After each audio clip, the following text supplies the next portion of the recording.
Hey, beautiful friends. I'm popping on for another Live Truth reflection today.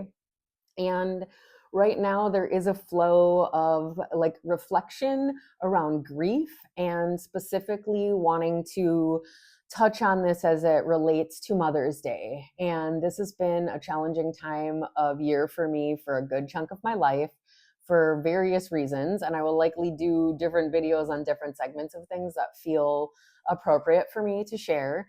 And I guess the point I really wanted to touch on is that this can be such a sensitive time because not every woman wants to have kids. Not every woman is able to have kids. Not everyone that does have kids is happy about that, right? There's like all these different dynamics around being a mother, what motherhood means, who gets to even be a mother, whether that's because we're born feminine and we can do that, or whether we feel more in our motherly energy, regardless of our birth genders. Like there's just such a dynamic space around motherhood. And I want to kind of step forward with this energy because I feel that there's so much that is not talked about other than the vein of women who can have healthy babies, want to have healthy babies, get to have healthy babies, and then they have that mothering experience, right? So, like, there's that ideal that everybody gets to have that sort of picture perfect, I say in air quotes, but to have that version. And while that's realistic for some people, that's not actually what every woman wants. And that's also not what every woman or human gets. And so for me, I spent most of my childhood not even thinking I was ever going to want to have anything to do with children. I was born in a dynamic where my parents were divorced when I was very early. And so there was a lot of strain as it pertained to raising me. And so most of my childhood, the narrative made me feel that I was a burden because I existed, because it meant more money output, more time. There needed to be babysitters and other things. And while that's all very normal, I was sensitive, am sensitive as such, that a lot of my childhood, not only did I feel like a burden and then assign that to being like, if you have children, that means you're going to forever have this burden that's always going to be a strain on your finances and your wellness and your energy and your freedom. And like it seemed entirely unappealing to me. Not to mention that I was also in a dynamic where I had to do a lot of mothering at a very early age for a lot of different reasons. And so I did not get to have a normal childhood. I did not get to be in the role of a free child who could do and be. There was a lot of fears, a lot of negative narratives around me, and a lot of other things happening that heavily influenced my desire to ever need to be responsible for someone or something outside of myself. So fast forward, I'm moving through my adulthood. A lot of my friends around me were having kids and doing their thing. And it wasn't until I was in probably my like I'd say like 33 to 35ish range where I started doing some really deep diving to start to understand that the reason I had this aversion to having children was because of how I was raised, because of the narratives, because of the stress in my childhood, and because of the general like understanding that I was picking up and seeing how much work and investment it was, which is legitimate. Anyone that has children knows that you generally, unless you're just like so incredibly, wealthy that you don't have to worry about that, but that was not my reality as a child. So there was a lot of things we had to go without. There was a lot of stress around taking care of everything. And I picked that up and kind of felt like, that just was kind of how it was always going to be. And so when I did start diving into that healing work and realizing where that it was actually in fact a wound that was causing my feelings about having children, I was able to deconstruct that in a way that got me to a place where I was excited about that possibility for myself. And then when I entered into a partnership with someone who also at that time seemed to be on the same page, I was excited that we would get to build this together and have this life and start this family. And, so as we sort of navigated that road and we did it with so much intention, we'd studied a lot of things in India. So we were bringing in these very intentional pieces to set the tone and to, really hold space for a soul to come in that wanted to be here, that wanted to help support humanity. And so that excitement, sort of expanded when I got pregnant the first time. And a lot of really cool, powerful, mystical things started happening. More animals started showing up around me in nature when I'd go for walks, and all of these beautiful, nuanced things that I had never experienced before.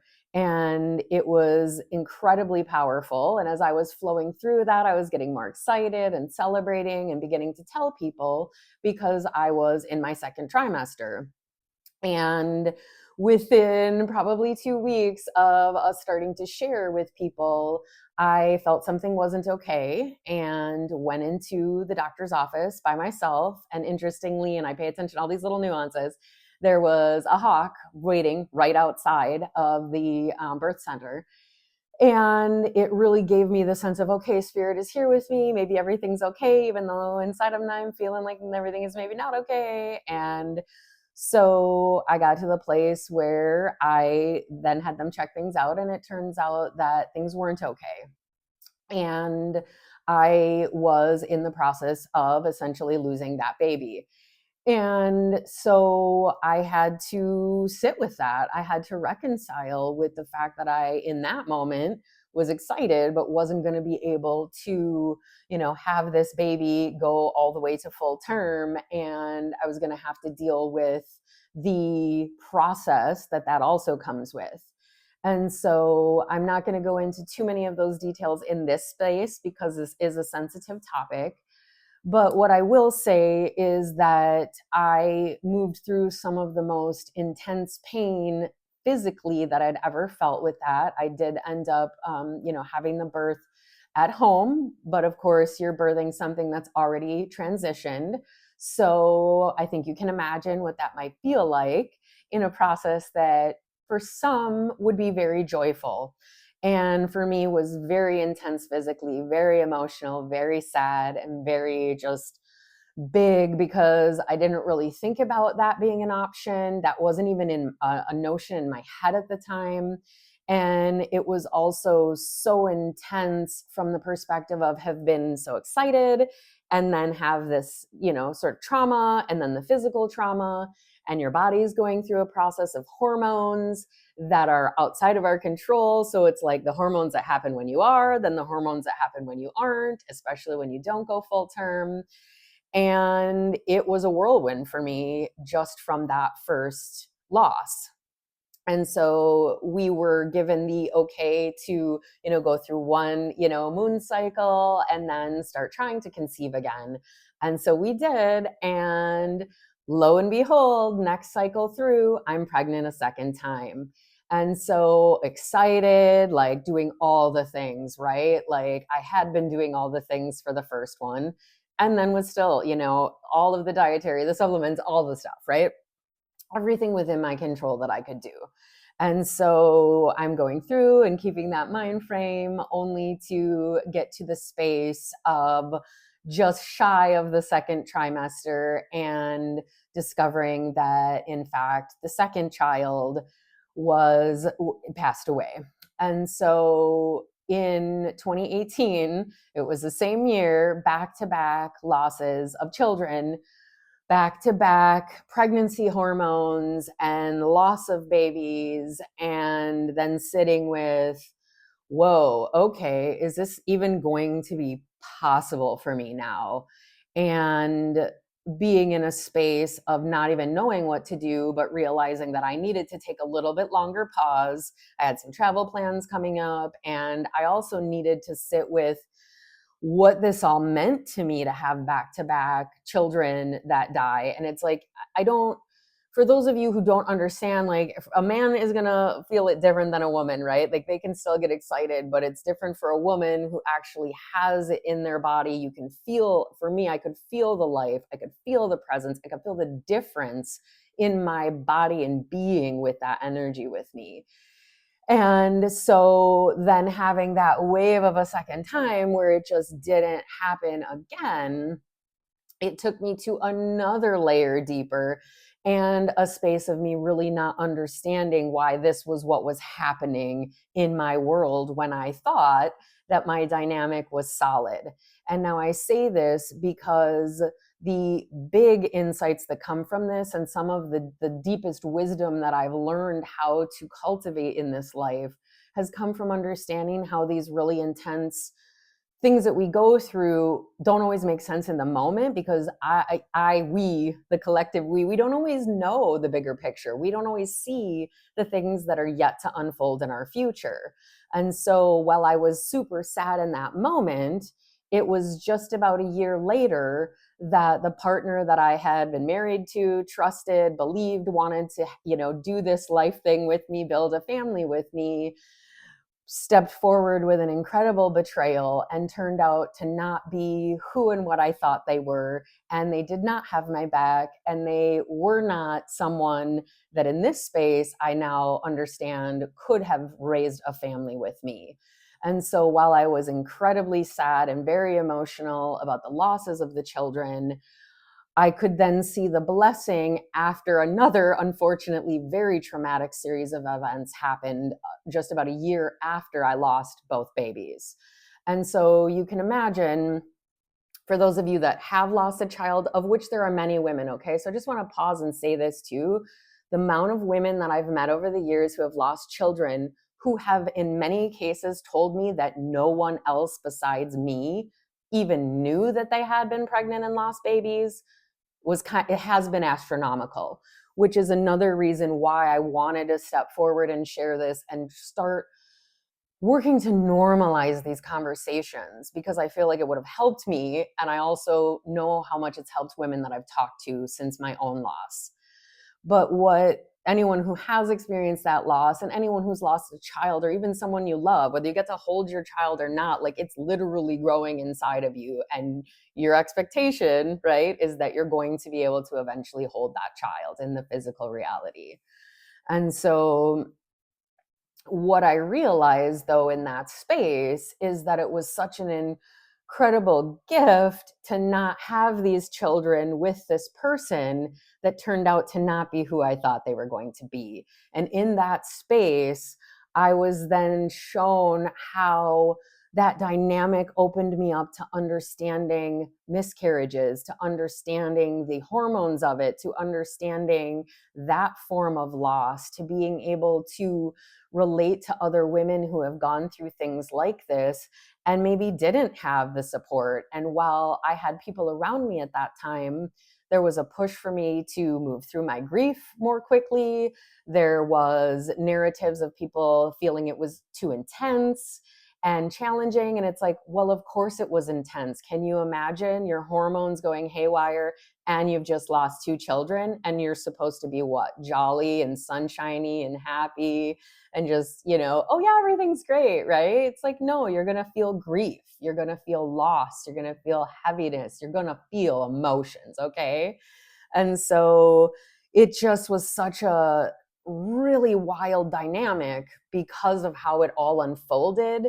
And everything came to pass in such a way that I now am happy on one level, but I've also now had a different layer of grieving, because when I was already trying to conceive, I was at a later stage in my journey as a woman, right? Like, so it put me in a position in life where, in order to conceive my own children, is pretty much outside the cards right now in life. I don't really, it's also this space of, I don't really think I want to do that, even if I could.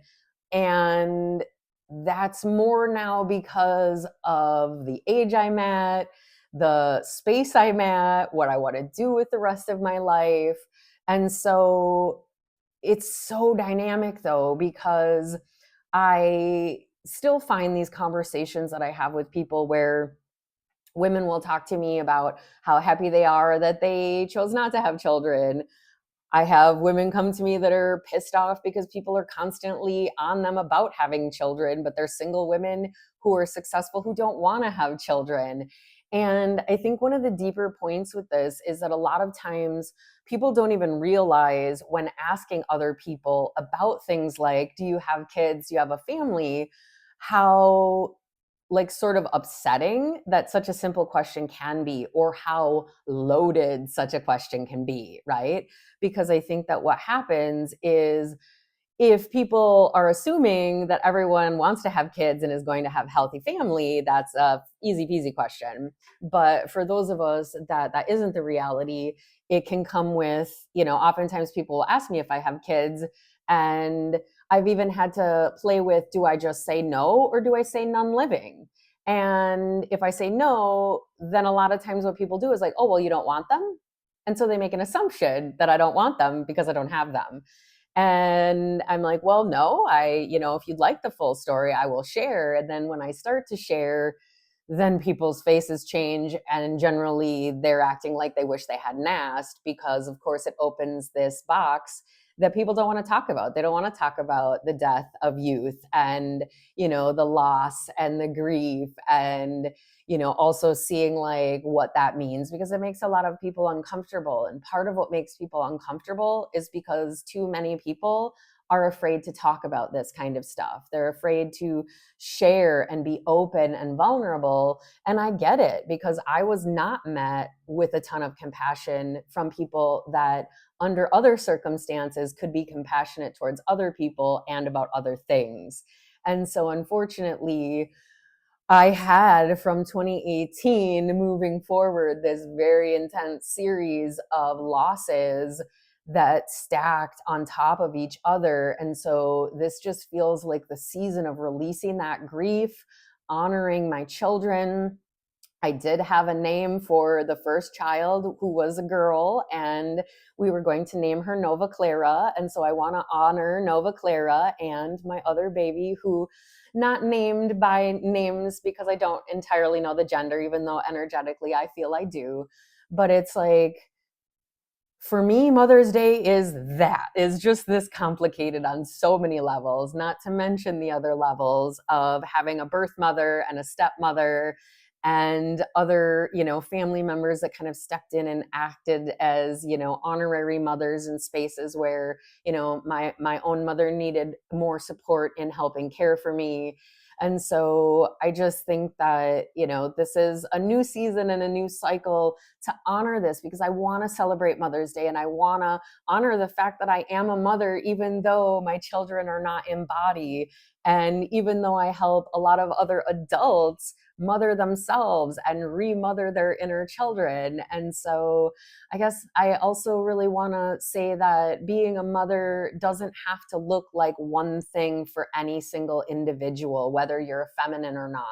And so really being able to sit with what your own heart wants in motherhood, whether that means you have children, human children, animal children that you take in, whether you birth them, whether you adopt them, however you feel called to show up, and whatever being a mother means to you is so important for you to honor, because it is your journey and it is going to look and feel and be whatever it needs to for you. So I'm sending so much love and honoring all the mothers in all the seasons, in all of the ways, seeing the beauty and the grace in that. And thank you for holding this space for me and allowing me to express what motherhood and my journey to at least a wee bit means and has meant to me. So thank you so much from my heart to yours for that.